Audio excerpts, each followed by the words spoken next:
Queridos, abramos a palavra do nosso Senhor, na carta de Paulo aos Efésios. Nós vamos dar continuidade à exposição dessa carta. E as mulheres estão esperando, por este momento, onde nós vamos falar, de acordo com o texto, aos maridos. No sermão passado, conversamos com as mulheres, agora nós falaremos, de acordo com o texto, com os maridos. Então, lá no capítulo 5 de Efésios, os versos de 25 a 33. Efésios capítulo 5, os versículos de 25 a 33. Eu vou ler o texto, os irmãos acompanhem, por favor. Maridos, amai vossa mulher, como também Cristo amou a igreja e a si mesmo se entregou por ela, para que a santificasse, tendo-a purificado por meio da lavagem de água pela palavra, para a apresentar a si mesmo igreja gloriosa, sem mácula, nem ruga, nem coisa semelhante, porém santa e sem defeito. Assim também os maridos devem amar a sua mulher como ao próprio corpo. Quem ama a esposa, a si mesmo se ama, porque ninguém jamais odiou a própria carne, antes a alimenta e dela cuida, como também Cristo faz com a igreja, porque somos membros do seu corpo. Eis porque deixará o homem a seu pai e a sua mãe, e se unirá à sua mulher, e se tornarão os dois uma só carne. Grande é este mistério, mas eu me refiro a Cristo e à igreja. Não obstante, vós, cada um de per si, também ame a própria esposa como a si mesmo, e a esposa respeite ao marido. Crianças, o pedido para vocês é que no desenho você coloque quem é o pai de vocês. Então vocês vão fazer o seguinte, no desenho vocês vão escrever características positivas sobre o seu pai e as características negativas do seu pai.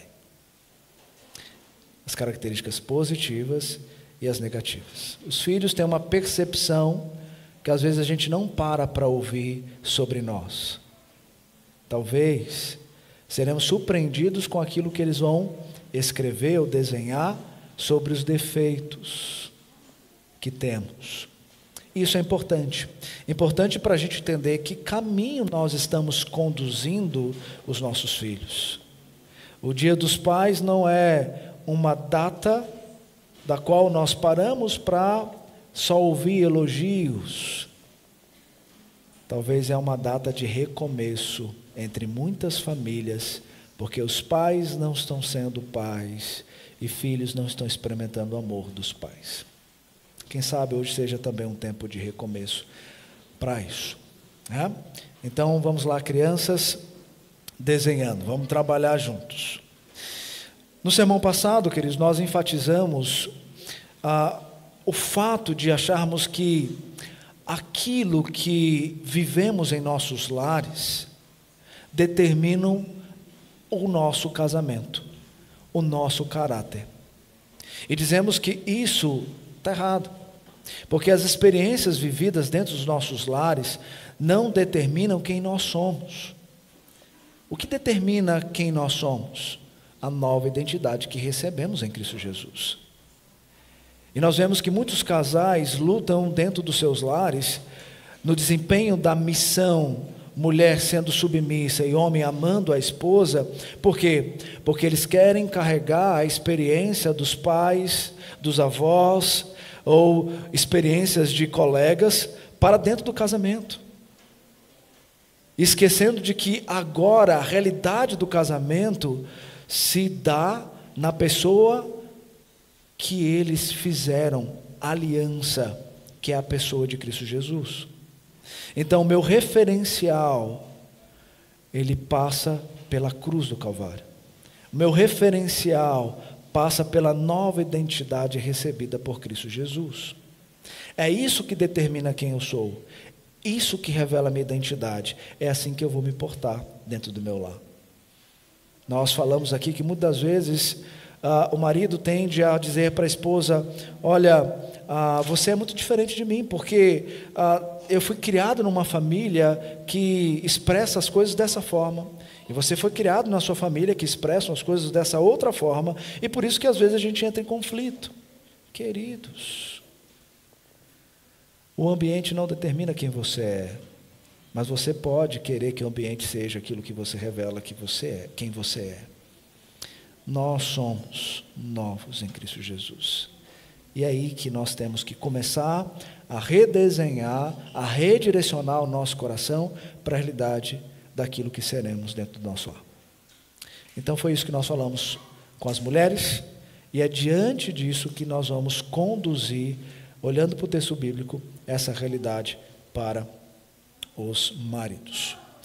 Então o texto vai falar, em primeiro lugar, nos versos 22 a 27, sobre amar a mulher. Maridos, amai vossa mulher. Há uma ordem expressa aqui.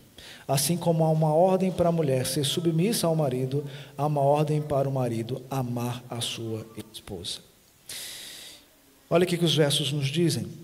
As mulheres sejam submissas ao seu próprio marido, 25. Maridos, amai vossa mulher, como também Cristo amou a igreja, e a si mesmo se entregou por ela, para que a santificasse, tendo-a purificado por meio da lavagem de água pela palavra, para a apresentar a si mesmo, igreja gloriosa, sem mácula, nem ruga, nem coisa semelhante, porém santa e sem defeito. O verbo amar aqui, ele está no presente do imperativo. O que isso significa para nós? O autor nos chama a atenção por um amar contínuo. Ou seja, a partir do momento que eu vou me relacionar com a minha esposa, eu vou amar. Mas o amor não pode ser um evento de dar para receber alguma coisa. O amor é uma expressão de identidade, é um estilo de vida que agora eu passo a desenvolver a partir do amor que eu expresso com Cristo Jesus. Então esse amor, ele precisa ser um amor diário, um amor de todos os dias. Mas nós sabemos que não é simples amar, não é verdade? Amar é uma coisa muito complicada. Nós muitas vezes pegamos as definições pagãs de amor e trazemos como uma realidade para nós, mas não é isso. A Escritura tem uma clareza sobre o que é amar. E nós lemos aqui, por exemplo, em 1 Coríntios 13, que o amor, ele não arde em ciúmes. Há ciúme no teu coração? O amor não se ufana, não se ensoberbece, não é maldizente. Isso é um amor. Mas entender a expressão de amar desta maneira e com essas virtudes, nos leva a entender um amor que recebemos, que é o amor da transformação em Cristo Jesus. Por isso que o autor vai trazer para nós a realidade do amor, a semelhança do que Cristo fez por nós, do que Cristo fez pela sua igreja. E ele descreve isso dentro de uma estrutura da nossa salvação, apontando para passado, presente e futuro. Olha que interessante. Versículo 25. A primeira manifestação aqui está no passado, refere-se ao que Cristo fez pela igreja. O que Cristo fez pela igreja? O texto diz: Cristo amou a igreja e a si mesmo se entregou por ela. Então, qual é a expressão do amor?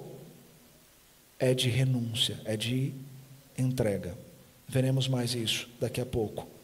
A segunda manifestação está no presente, refere-se o que Cristo está fazendo na preparação da sua igreja.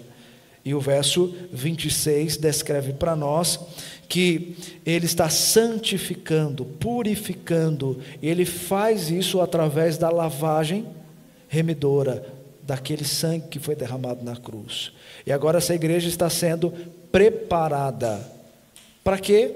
Aí o verso 27 aponta para o futuro.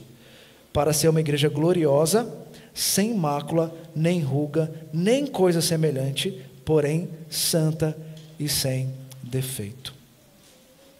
Então, qual é a realidade do amor? É a realidade daquilo que recebemos. E o que nós recebemos foi vida na morte de Cristo Jesus. Vida essa em resgate.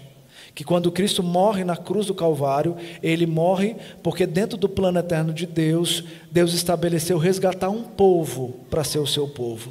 E então, através dessa obra de Cristo, o Espírito Santo passa a habitar nos escolhidos de Deus, e esses escolhidos de Deus são transformados e recebem uma nova vida para ser expressada à luz daquilo que Deus agora passa a ser com Ele, numa união. E o que Cristo passa a ser conosco nessa união? Ele passa a ser, através do seu Pai, um conosco. E nessa unidade nós devemos viver conforme Ele viveu. Expressar virtudes conforme Ele expressou enquanto aqui viveu. E de fato entender o aspecto do obedecer à luz de como Ele obedeceu o seu próprio Pai. Porque através de Cristo nós somos tornados filhos de Deus. Nós temos um Pai celestial que nos conduz nesse caminho. Então o amor não tem nada a ver com o que o mundo ensina, tem a ver por aquilo que Cristo fez. E aí, queridos, nós precisamos pensar o seguinte: se o amor tem a ver com o que Cristo fez, qual é a experiência que vai determinar aquilo que eu vou ser dentro do meu lar, no relacionamento com a minha esposa? A experiência da salvação. A experiência da salvação. Porque a salvação é a expressão de amor, como orado pelo reverendo Sérgio, citando João 3,16. Deus amou o mundo de tal maneira que deu seu Filho. Para quê? Para que todo aquele que nele crê não pereça, mas tenha vida eterna. Essa é a expressão do amor de Deus. Enviar um Filho para se humilhar, assumir a forma de servo, ser obediente até a morte, morte de cruz, para mostrar para nós que agora somos filhos dele, que nós devemos assim também proceder. Onde? No nosso casamento, no trato com a nossa esposa. E o texto nos chama para entender isso dentro de dois aspectos. O primeiro, que o homem ele expressa seu amor morrendo para si. O homem expressa o seu amor morrendo para si. O verbo entregar significa sacrificar, renunciar. Conforme Filipenses nos diz, Cristo, para se entregar como oferta de sacrifício, ele primeiro revelou humildade ao se esvaziar e também ao se humilhar, se tornando servo e obedecer ao seu Pai até o chamado da cruz. Então, onde começa esse amor? Onde começa esse amor? Esse amor da renúncia começa no sacrifício de Cristo. E no ato da nossa salvação, um dos frutos da justificação é o amor derramado pelo Espírito Santo. Quando nós chegamos a Romanos capítulo 5, e lá no verso 5 nós lemos sobre um dos frutos da justificação, nós veremos que essa justificação é o amor imputado em nosso coração pelo Espírito Santo. Ou seja, a realidade desse amor sacrificial só é entendida por aqueles que têm Cristo, que têm o Espírito Santo habitando. Porque esse amor, ele não nasceu, ele foi dado, ele é um dom de Deus. Deus, ele deu aos seus filhos através do Espírito Santo. E por isso eu posso renunciar às minhas próprias vontades para poder amar como Cristo me ama. Então, o amor, em primeiro lugar, ele tem a ver com renúncia. Mas o verso 27 nos chama a atenção para uma outra expressão desse amor. É a compreensão que o marido é instrumento de Deus na santificação da sua esposa. Sabia disso?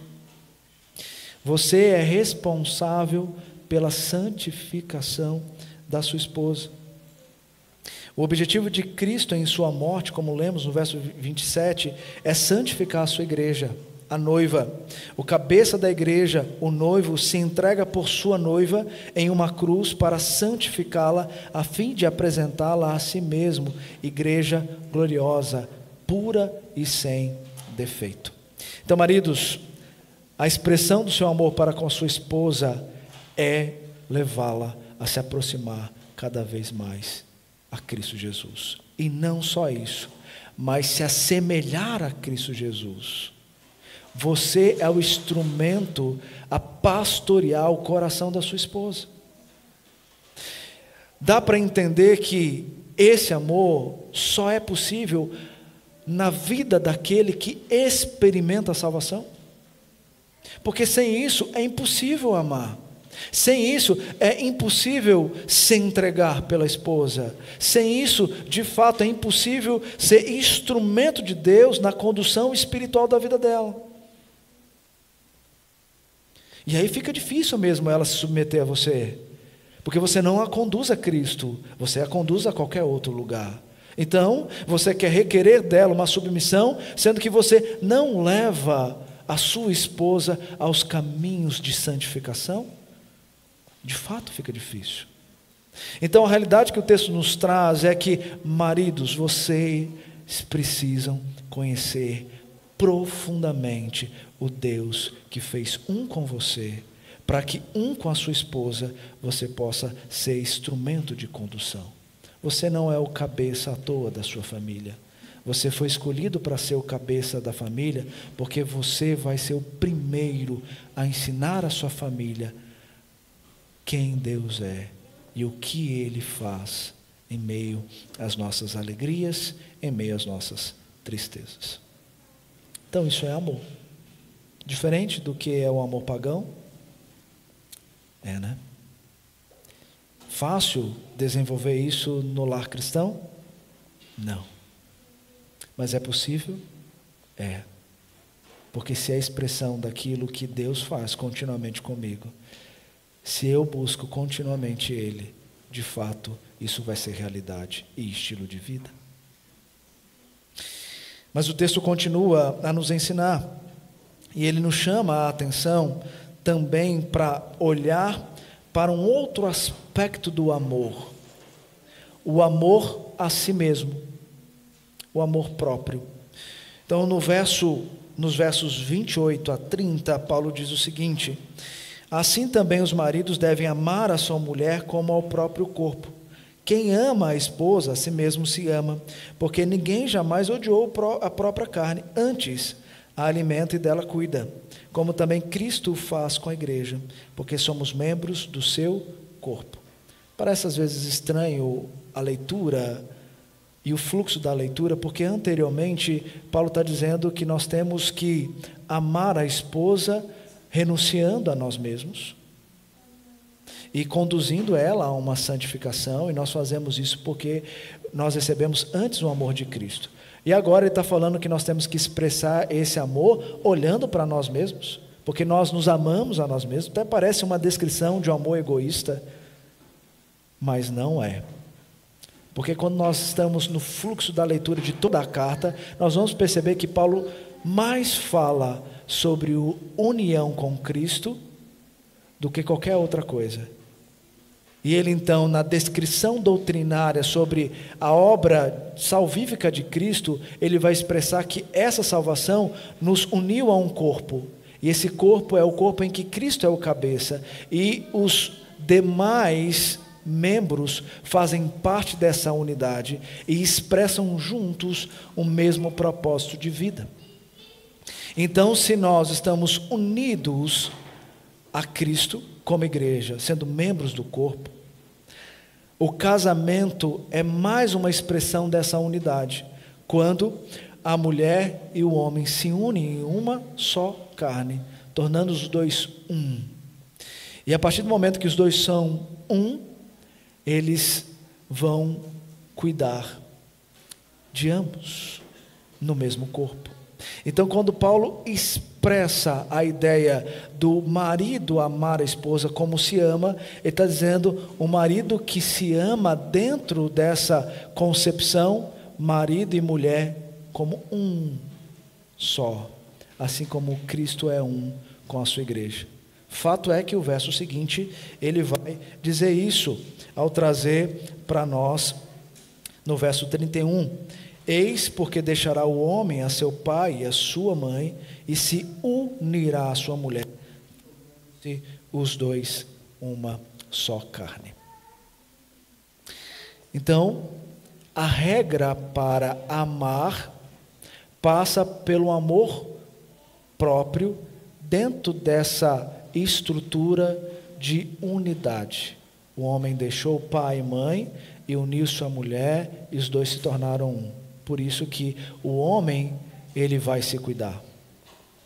Porque ele se cuida, porque ele tem amor próprio, à luz do amor que ele recebe de Cristo Jesus. Então, se o marido, ele tem uma vida com o Senhor Jesus, se ele tem uma vida com Deus Pai, se ele de fato busca a intimidade no relacionamento vertical, ele vai se amar. E ele vai amar quem se une a ele. E vai desejar cada vez mais cuidar, tanto interiormente como exteriormente, de si e de quem está com ele. E por isso a expressão de Paulo em amar a esposa como você se ama. Como você se ama. Então essa é a realidade. Paulo de fato chama aqui, para pensarmos realistamente, que a realidade do amor próprio é uma expressão humana. Mas ele aponta para essa realidade através da nossa união também com Cristo Jesus, que é um segundo aspecto. Mas o texto também nos ensina, queridos, que esse mistério da união entre Cristo e a igreja expressa coisas mais profundas.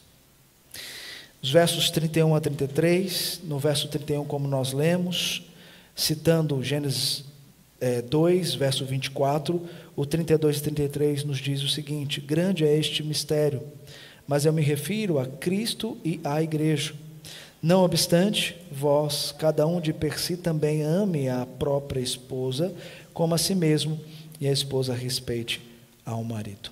O amor que o marido recebeu de Deus para doar em sacrifício e cuidado com a sua esposa complementa essa unidade e aplica para uma unidade completa e íntima.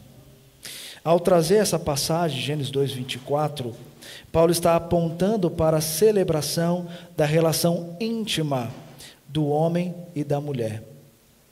Então ele está apontando para a ideia da intimidade do casal. Quando o casal em unidade, eles vão expressar culto a Deus. E ele, ao trazer Gênesis 2:24, ele está dizendo, essa busca pela intimidade dentro do casamento é mais uma expressão do amor da unidade.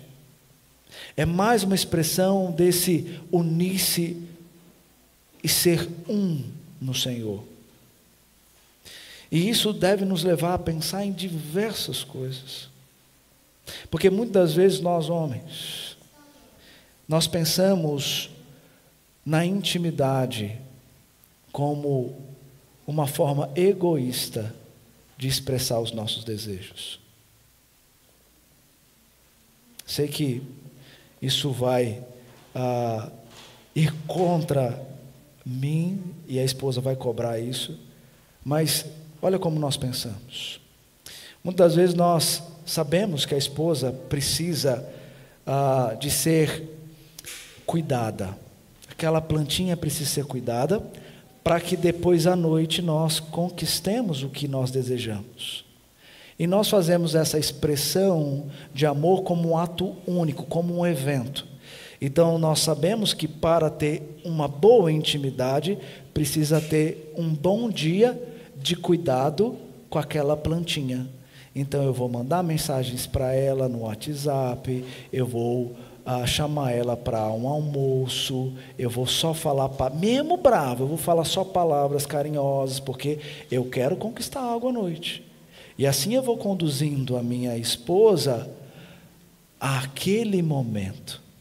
Mas a esposa não é boba, ela sabe que você tem o amor como um evento egoísta e que quer só expressar isso para conquistar alguma coisa. Ela sabe, mas ela vai, né? Porque ela sabe que ela tem que cumprir um dever.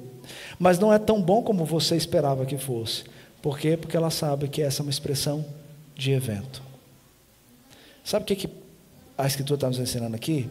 Que o amor, queridos, não é um evento, é um estilo de vida. Não é uma expressão de um desejo egoísta, mas é a expressão de uma realidade de intimidade que antes eu tenho com Cristo Jesus. E veja, se mudarmos o pensamento, se todos os dias nós amarmos a nossa esposa, expressando esse cuidado, esse zelo por ela, a intimidade não vai ser algo que você vai ter quando você quer, vai chegar em forma de surpresa, quando você menos espera. Sabe por quê? Porque ela só quer expressar para você o quanto você representa amor para ela. Já pensou? Se nós fizermos isso todos os dias, regarmos as nossas plantinhas, a nossa plantinha todos os dias, nós vamos de fato conquistar as bênçãos de Deus. A questão é que nós queremos as bênçãos antes mesmo de viver a realidade do que provém a bênção, daquilo que provém a bênção, sabe? E não é assim a vida cristã. Deus não tem um evento para poder ser misericordioso com você. Deus não tem um evento para poder te perdoar. Deus não promulga um evento para poder reconciliar você com Ele. Após a morte de cruz, da sua salvação, Ele não vai fazer isso acontecer. Por quê? Porque todos os dias Ele é misericordioso, todos os dias Ele perdoa, todos os dias Ele ama, todos os dias Ele é paciente para com a sua falta de amor com Ele. Todos os dias Ele faz isso com você. Se o nosso amor tem que se assemelhar ao amor dele para conosco, então todos os dias nós temos que expressar isso às nossas esposas. Sabe por que às vezes sua esposa não consegue ser submissa a você? Porque você não ama a sua esposa como ela espera que você amava. Amor é estilo de vida. Amor é expressão de um cuidado que você tem com a sua vida espiritual com Deus. E resultado disso é expressado no fato de você ter alguém para cuidar e zelar na sua casa. Então você precisa entender que o amor tem essa dimensão. O amor tem esse princípio revelador. Por isso que ele diz que grande é este mistério, se referindo a Cristo e à igreja. Porque Cristo e a igreja é essa expressão contínua de amor, de um Cristo que se doa, que se entrega continuamente a essa igreja. Por isso que esse mistério é o elemento que nós vamos nos assemelhar no cuidado com a esposa. É isso. Vamos pensar, aplicando isso para nós.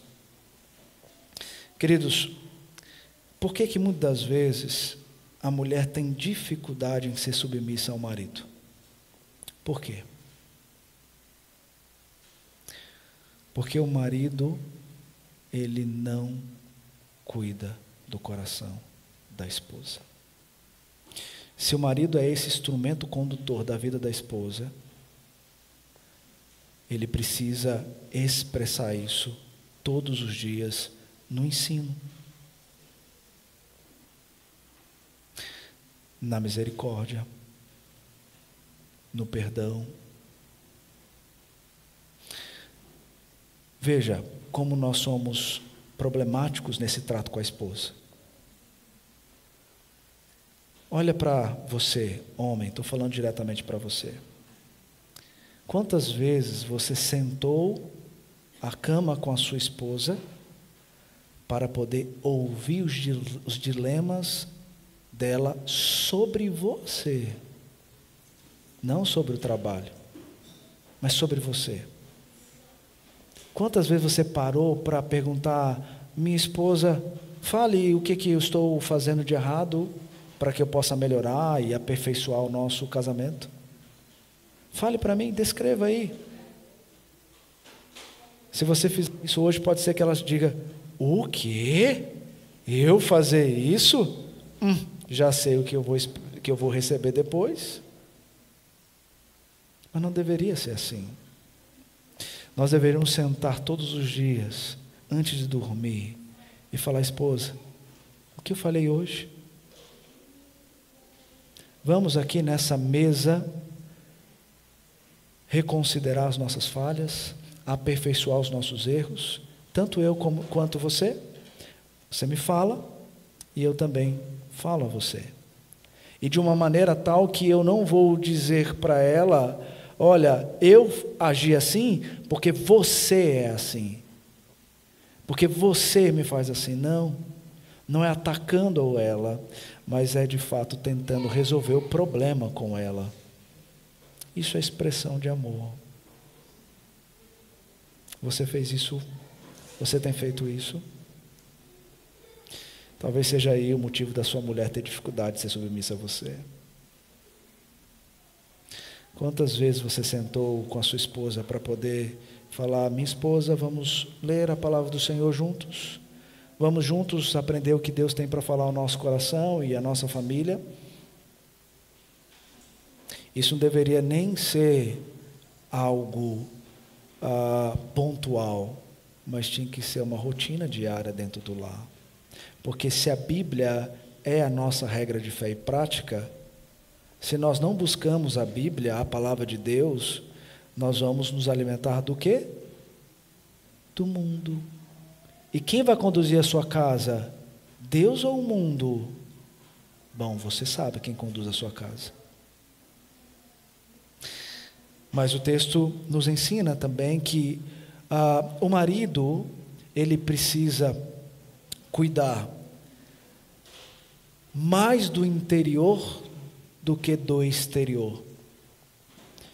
O que nós fazemos muitas vezes é cuidar mais do exterior do que do interior. Sabe por quê?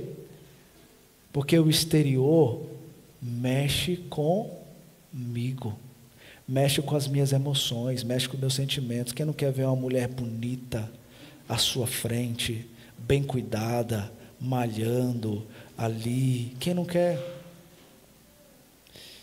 E aí você incentiva, paga as coisas para ela. Vai lá, mulher, vai lá na manicure, vai lá cuidar de você, cuidar do seu cabelo, cuidar do seu corpo, né? Mas será que quando nós fazemos isso porque nós queremos cuidar do interior dela ou porque nós queremos cuidar do exterior para usufruir do exterior? Talvez o nosso amor é tão egoísta que nós só desenhamos as coisas conforme nós de fato desejamos e não como deve ser. Se eu cuido do interior e cuido bem do interior, a mulher automaticamente vai cuidar também do exterior, porque ela vai estar feliz com a sua família. Ela vai querer se arrumar para o seu marido, ela vai querer fazer o melhor para a sua família. Sabe por quê? Porque ela é amada, porque ela é cuidada. Tem alguém que se preocupa com ela, tem alguém que está trabalhando, mas chega em casa expressando não ódio, não ira por aquilo que ele recebeu no trabalho. Pelo contrário, ele vira a chavinha e chega em casa para expressar carinho, amor, afeto e cuidado. Deveria ser assim, né, queridos? Mas não é, né? Eu digo que não é porque eu estou olhando para mim. Eu estou olhando para a minha realidade dentro do meu lar. Eu sei que eu serei cobrado. E preciso ser cobrado. Porque eu sou imperfeito. Mas se eu quero ser como Cristo Jesus, eu preciso aperfeiçoar a minha caminhada com a minha esposa, porque é ali que eu vou mostrar a identidade que eu tenho com o meu Cristo, com o meu Senhor, com o meu Salvador. Outra coisa, nós só vamos conseguir conhecer a nossa esposa se conhecermos ao Senhor. O que às vezes os maridos tentam fazer é conhecer o coração da mulher, e é fato, não vai conseguir. A mulher é uma caixinha de surpresa mesmo, e Deus a fez assim, e pronto. Eu não estou aqui para poder conhecer a minha mulher e domá-la ou conduzi-la de acordo com esse conhecimento. Não. Mas se eu conheço ao meu Senhor, eu vou conhecer a minha esposa, porque ela vai expressar na vida dela, ou eu vou ensiná-la a expressar na vida dela as virtudes do Espírito. Então eu vou conhecer uma mulher que deseja amar, deseja ter paz, deseja ser mansa, deseja ter longanimidade, deseja ter alegria, contentamento na sua vida. Por quê? Porque ela tem intimidade com o Senhor Jesus. De fato, queridos, família é uma coisa linda. O Dia dos Pais é um evento magnífico, mas nós precisamos alimentar isso à luz de uma aliança que temos com o nosso Senhor Jesus Cristo. Por isso que no casamento é equivocado aquele pensamento que diz: olha, eu vou casar para fazer a minha esposa feliz, porque a partir da felicidade dela eu vou estar feliz. Eu creio que nós erramos um pouco ao pensar por aí, sabe por quê? Porque se você estiver cheio de si mesmo, você vai conduzir a esposa a uma busca por uma felicidade egoísta, sacrificando talvez princípios verdadeiros da palavra, em prol de vê-la feliz.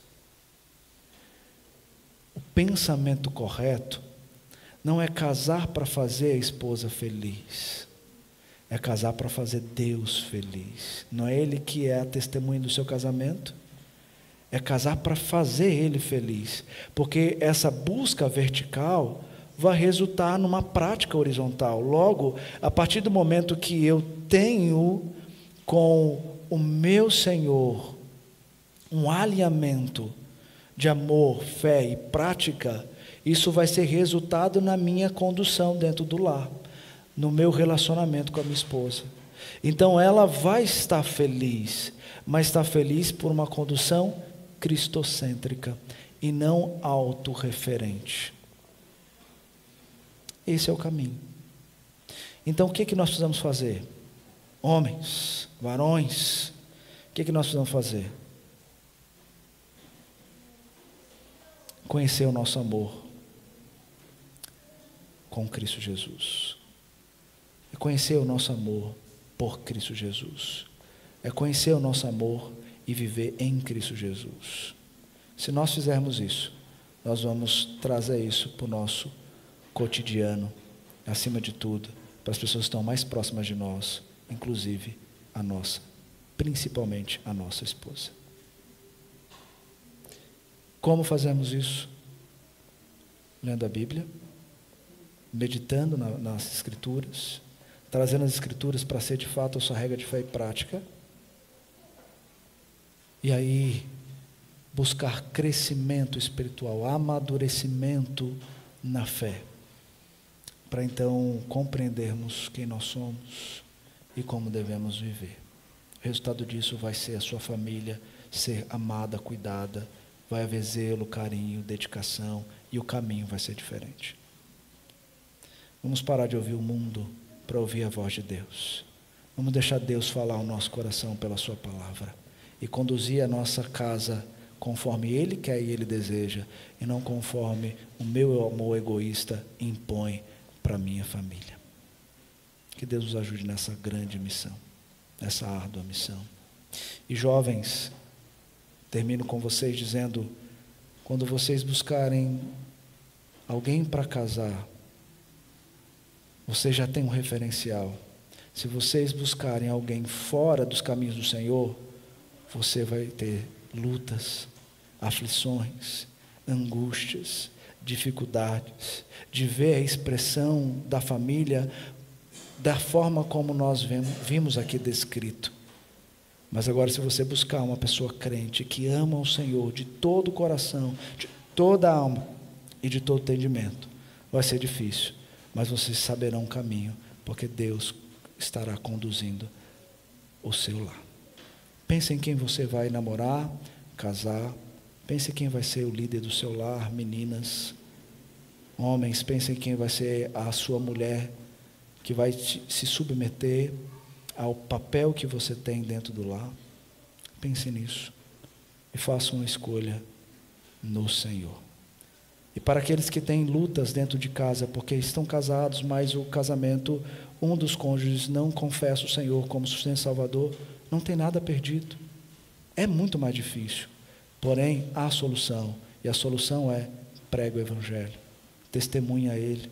A Escritura já disse para nós, como lá em 2 Pedro, que a mulher que é crente, ela edifica o seu lar e ganha o seu marido. Vamos crer no poder do Evangelho, no poder transformador do Evangelho, para que transforme um dos cônjuges, para ele experimentar a grandeza do relacionamento com Deus. Não vamos perder a esperança. Deus é o único caminho e a solução para famílias bem estruturadas. Que Deus nos ajude. Muito obrigado por nos acompanhar até o final desse vídeo.